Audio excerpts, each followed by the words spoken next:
Hello बच्चों, कैसे हैं आप लोग। उम्मीद करता हूँ आप सब लोग अच्छे होंगे और आप सबकी पढ़ाई भी अच्छी चल रही होगी। आज की वीडियो में हम लोग बिहार बोर्ड क्लास 7th की उर्दू की किताब से चैप्टर नंबर 18 जिसका नाम है इल्म और अक़ल, इसको हम लोग पढ़ेंगे। ठीक है, तो सबसे पहले मैं आपको इस नज़्म की जो तशरीह है वो मैं आपको समझाऊंगा। ठीक है, उसके बाद मैं इसके जो भी मश्क़ें एक्सरसाइज है उसको मैं आपका उसके सॉल्यूशन जो है वो मैं आपको बताऊंगा। ठीक है, तो आप इस नज़्म को भी गौर से सुनिएगा। ये बहुत ही अच्छी नज़्म है, बहुत ही अच्छी नज़्म है स्टूडेंट्स के लिए। ठीक है, तो आप इस वीडियो को अपने दोस्तों से ज़रूर शेयर कर दीजिएगा। ठीक है, जितना हो सके आप अपने दोस्तों से शेयर कर दीजिएगा और वीडियो को लाइक तो आपने कर ही दिया होगा। ठीक है, चलिए उम्मीद करते हैं कि ये वीडियो आपके लिए बहुत ही यूज़फुल होगी। ठीक है, यहाँ पर पहली जो लाइन है वो क्या है, इल्म की दौलत है ऐसी बेज़वाल जिसके आगे गंज क़ारून क्या है माल।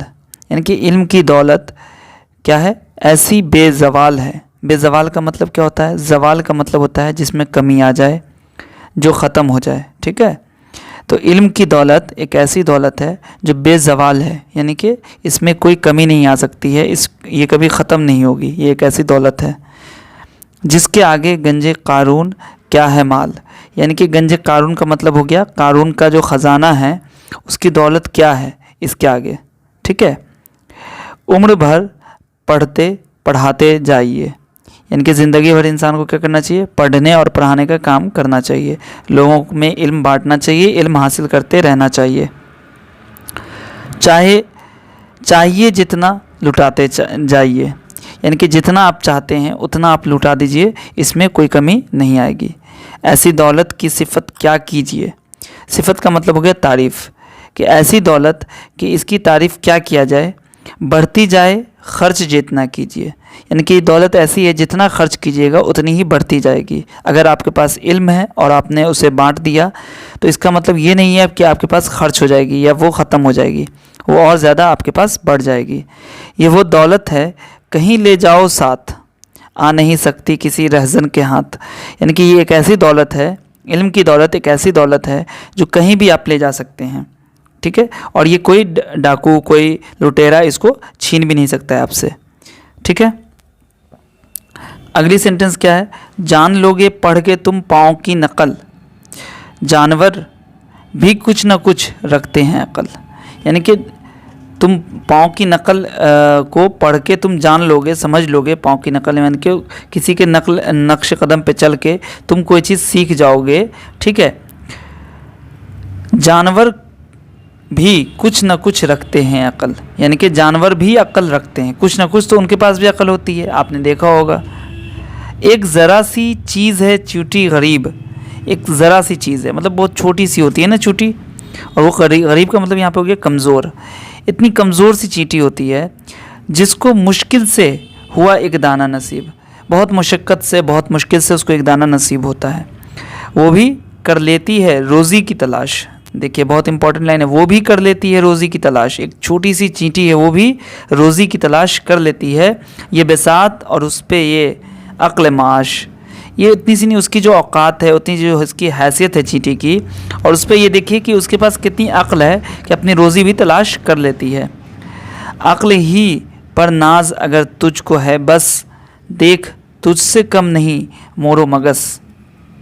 यानी इसका मतलब ये हुआ कि अगर अक्ल पर ही आपको घमंड है, अक्ल पर ही आपको गुरूर है, नाज है, तो देख लीजिए कि तुझसे कम नहीं मोरो मगस। यानी कि आपसे जो है वो मोरो मगस का मतलब हो गया जो मक्खी होती है, मच्छर होता है, जो कीड़े मकोड़े होते हैं, वो भी तुमसे कम नहीं है। इल्म से इंसान का एजाज़ है, यानी कि इल्म से ही इंसान की तरक्की है, इल्म से ही इंसान की इज़्ज़त है। ठीक है, वह अगरचे खल्क में मुमताज़ है। ठीक है, इल्म से इंसान की का एजाज़ है मतलब इज़्ज़त है, तौक़ीर है ना। एजाज़ का मतलब वो अगरचे खल्क में मुमताज़ है। खल्क का मतलब जो इंसान की पैदाइश, जो अल्लाह ने जितने को पैदा किया है, जितने चीज़ों को पैदा किया, इंसान हैवान जो भी चीज़ें हैं, तो उसमें खल्क में मुमताज़ है। सबसे ज़्यादा जो ऊपर है वो कौन है, इंसान है, आदमी है। अक्ल को हर नेक व बद की भी तमीज़, अक्ल को हर नेक व बद की भी है तमीज़। यानी कि अक्ल को क्या है, जो चीज़ अच्छी है कौन सी चीज़ ख़राब है ना, इसकी तमीज़ उसको जो अक्ल को है इल्म से होती है हासिल उसे अजीज़। वो जो अक्ल को ये चीज़ की जो तमीज़ है ना, वो भी किससे मिली है, वो भी इल्म से मिली है। अगर इल्म नहीं है तो इंसान को, जो अक्लमंद भी होगा, उसको भी पता नहीं चलेगा कौन सी चीज़ अच्छी है कौन सी ख़राब है। तो इल्म से क्या होता है, अक्ल को भी नेक व बद यानी कि अच्छे और ख़राब की, अच्छे और बुरे चीज़ की पहचान होती है। अगली लाइन है, इल्म से बनता है इंसान आदमी। यानी कि इल्म से आदमी इंसान बनता है। ठीक है, इल्म की दौलत है कुंजी अक्ल की, और इल्म की जो दौलत है वो चाबी है, कुंजी है अक्ल की। इल्म से दुनिया में पैदा करके नाम, आखिरत के भी संवर जाते हैं काम।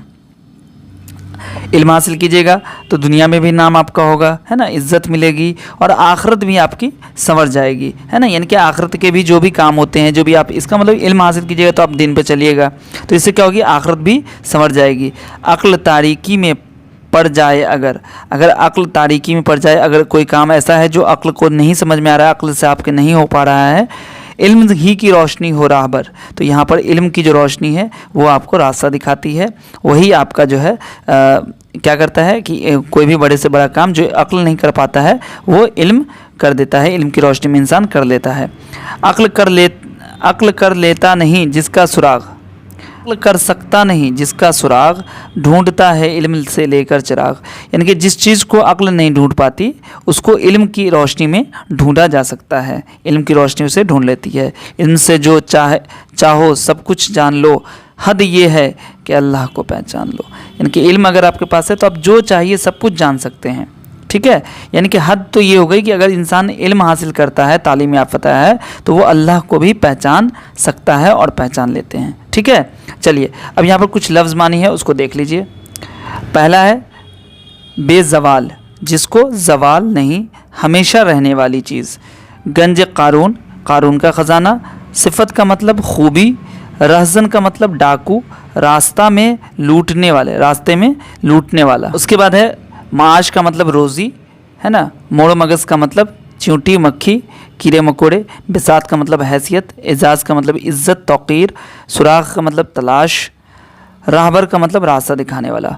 ठीक है, चलिए यहाँ पे वही चीज़ बताया गया है कि ये नज़्म जो है एक बड़े शायर हैं, शायर अल्लामा शफ़ीक़ इमादपुरी की है। ठीक है, शायर ने इस नज़्म में क्या किया है, इल्म की अहमियत और फ़वाइद बयान किए हैं। कुछ लोग अक्ल को कामयाबी की कुंजी और बड़ी दौलत समझते हैं। शायर ने इल्म और अक्ल का मवाजना यानी कि कंपैरिजन करते हुए बताया है कि अक्ल की कुंजी इल्म है, इल्म की दौलत नहीं हो तो अक्ल भी बेकार हो जाती है। जो चीज़ अक्ल नहीं ढूंढ पाती, इल्म की रोशनी उसे ढूंढ लेती है। इल्म से ही हमको अल्लाह को भी पहचान सकते हैं। ठीक है, चलिए इसका क्वेश्चन आंसर है, मैं क्वेश्चन आंसर आपको बताता हूँ। पहला क्वेश्चन क्या है, कौन सी ऐसी दौलत है जिसे जितना खर्च किया जाए बढ़ती जाती है। इल्म की दौलत हो जाएगा इसका जवाब। तुम इल्म और अक्ल में किस चीज़ को बड़ी समझते हो और क्यों। मैं इल्म और अक्ल में इल्म को बड़ा समझता हूँ। यहाँ पे आप अगर लड़की हैं तो समझती हूँ लिखिएगा। ठीक है, इल्म को बड़ा समझती हूँ क्योंकि इल्म की दौलत ना हो तो अक्ल भी बेकार हो जाती है। तीसरा सवाल क्या है, तीसरा सवाल है इल्म से बनता है इंसान आदमी, इसका क्या मतलब है। इल्म से बनता है इंसान आदमी, इसका मतलब ये है कि एक आदमी इल्म हासिल करने के बाद ही इंसान बनता है। एक आदमी जब इल्म हासिल करता है तो इसके अखलाक में तब्दीली आती है, उसका दिमाग रोशन होता है, उसकी सोच बदलती है, उसके दिल में दूसरों के लिए इज़्ज़त और प्यार पैदा होता है, और यही एक इंसान की पहचान है। इसलिए शायर कहता है कि इल्म से आदमी इंसान बनता है। ठीक है, चलिए उसका चौथा क्वेश्चन है, अक्ल को मिलता नहीं जिसका सुराग, ढूंढता है इल्म से लेकर चिराग। ठीक है, तो इसका मतलब क्या हुआ, इस शेर में शायर क्या समझाना चाहता है, तो इसका आंसर हो जाएगा, जवाब में लिखिएगा, इस शेर में शायर ये समझाना चाहता है कि जो चीज़ अक्ल नहीं ढूंढ पाती, इल्म की रोशनी उसे ढूंढ लेती है। ठीक है, उसके बाद यहाँ पर क्या है, नीचे अल्फाज दिए गए हैं और उनके सामने उनके मतजाद अल्फाज लिखे, इन्हें पहचान कर सही अल्फाज के सामने लिखिए। ठीक है, सही पहचान कर सही लफ्ज़ के सामने लिखिए। ठीक है, तो यहाँ पर आपको या तो मिला लीजिए, मैं यहाँ पर मिला देता हूँ, आप क्या कीजिएगा कॉपी में इसके सामने इसका जो भी होगा इसमें से वो लिख लेना है। ठीक है, जैसे इल्म का लिख लीजिएगा आप, इल्म का जहल लिख लीजिएगा। ठीक है, दौलत का गुरबत लिख लीजिएगा, अव्वल का आखिर लिख लीजिएगा, तारीकी का रोशनी, राहबर का राहजन, इंसान का हैवान और नेक का बद। ठीक है बच्चों, तो ये क्या हो गया, ये हो गया मतजाद लफ्ज़, यानी कि इसका उल्टा ये हुआ। ठीक है, चलिए अगला क्या है, यहाँ पर देखिए मैंने कर दिया है आपके लिए। क्या मिस्र मुकम्मल कीजिए, उम्र भर पढ़ते पढ़ाते जाइए, चाहिए जितना लुटाते जाइए। ठीक है, इल्म से दुनिया में पैदा करके नाम, आखरत के भी संवर जाते हैं काम। ठीक है, ये भी आपका कंप्लीट हो गया। उसका यहाँ पर है वाहिद से जमा और जमा से वाहिद बनाइए और इमला दुरुस्त कीजिए। तो देखिए इसको मैंने कर दिया है आपके लिए।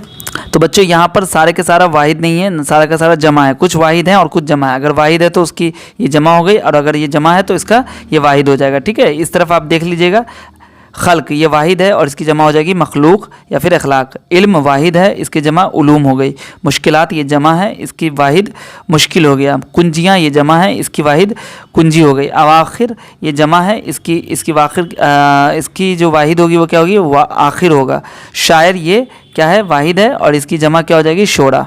ठीक है, और उसके बाद ये आपका हो गया जो इमला दुरुस्त करके लिखने वाला है, मैंने इमला दुरुस्त करके लिख दिया है, इसको आप लिख लीजिएगा। एजाज़ है ना, रज़न, नसीब, तलाश, आखरत और सुराग। ठीक है, उसके बाद यहाँ पर है मिसरों को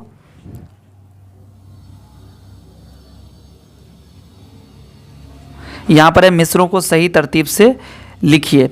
इल्म की दौलत है ऐसी बेज़वाल, क्या हो जाएगा इसका, जिसके आगे गंजे कारून क्या है माल, इसमें मिला दीजिए। ऐसी दौलत की सिफत क्या कीजिए, बढ़ती जाए खर्च जितना कीजिए।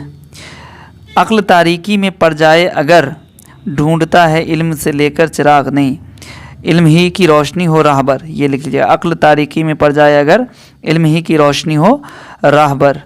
और अक्ल को मिलता नहीं जिसका सुराग, ढूंढता है इल्म से लेकर चिराग। ठीक है, तो ये आपका कंप्लीट हो गया। अब ये खुद आपसे कीजिएगा, अपने दोस्त के साथ बहस कीजिए, इल्म बड़ी चीज़ है या अक्ल। ठीक है, तो आपका जो चैप्टर नंबर 18 था वो एंड हो चुका है। ठीक है, और अगली वीडियो में हम लोग बहुत जल्दी मैं आपके लिए ये वाला चैप्टर जो फजूल खर्ची, इसको मैं लेके आऊँगा इसका वीडियो। ठीक है, तो आपसे बस इतनी सी रिक्वेस्ट है कि जितना ज़्यादा हो आप इसको शेयर कर दीजिए। ठीक है, अगर इस पर ज़्यादा से ज़्यादा व्यूज़ आते हैं या ज़्यादा से ज़्यादा बच्चों तक ये वीडियो पहुँचती है, मैं तुरंत ही आपके लिए इस चैप्टर का भी वीडियो लेके आ जाऊँगा। ठीक है, और भी अगर आपको कोई डाउट हो या कोई सजेशन हो तो आप मुझे इंस्टाग्राम पर या टेलीग्राम पर, जो हमारा ग्रुप है टेलीग्राम पर, आप उसको ज्वाइन करके आप हमसे डायरेक्ट कांटेक्ट करके मैसेज कर सकते हैं। ठीक है, मिलता हूँ फिर आपसे अगली वीडियो में, तब तक आप सब अपना ख्याल रखिए। वीडियो देखने के लिए आप सभी का बहुत बहुत शुक्रिया।